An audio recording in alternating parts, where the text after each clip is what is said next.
Good morning, Stewart's Chapel. This is Brother Don Pierson here, and Don Counts. Actually, he's been with me for the last few days, and I failed to acknowledge that. I appreciate Don Counts for what he does.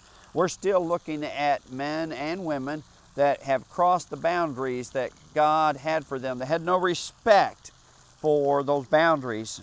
Today we're going to look at King Saul, and we're in 1 Samuel chapter 13. Start with verse 1, then I'll read verse 6 through 14. So in verse 1 it says, Saul reigned 1 year, and when he had reigned 2 years over Israel, skipping over to verse 6, when the men of Israel saw that they were in danger, the Philistines had come against them, is what had happened. The people were greatly distressed. The people hid in caves and thickets and rocks, in holes and in pits. And some of the Hebrews crossed over the Jordan to the land of Gad and Gilead.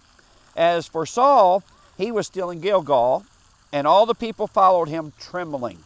They were terrified of the Philistines. Then he waited 7 days according to the time set by Samuel. But Samuel did not come to Gilgal, and the people were scattered from him. So Saul said, Bring a burnt offering and peace offering here to me. And he offered the burnt offering, and now it happened as soon as he had finished presenting the burnt offering that Samuel came, and Saul went out to meet him, that he might greet him. And Samuel said unto him, What have you done? Saul said, When I saw that the people were scattered from me, and that you did not come within the days appointed, and that the Philistines had gathered together, well, he goes on and he says, I sacrificed.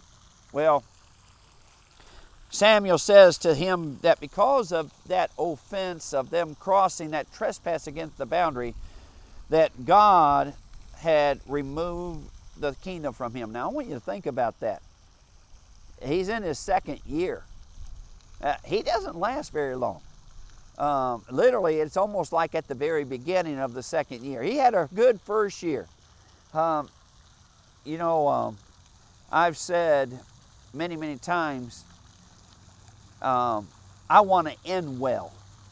It's not just how I begin and how I run, but I want to end well.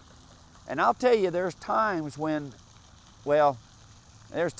temptations and other things come into my life that I wonder if I'm going to end well. God wants you to end well. Now, here's how you end well. You do what God has for you to do. You don't excuse yourself. God may be a little late in getting there when you think He ought to be there, but don't get in a hurry and don't try to be God and do what you're not supposed to do. King Saul lost the reign of the kingdom because he got impatient and he crossed a boundary. That can happen to you and I. I want you to end well. Don't get impatient. Love you, Stewart's Chapel.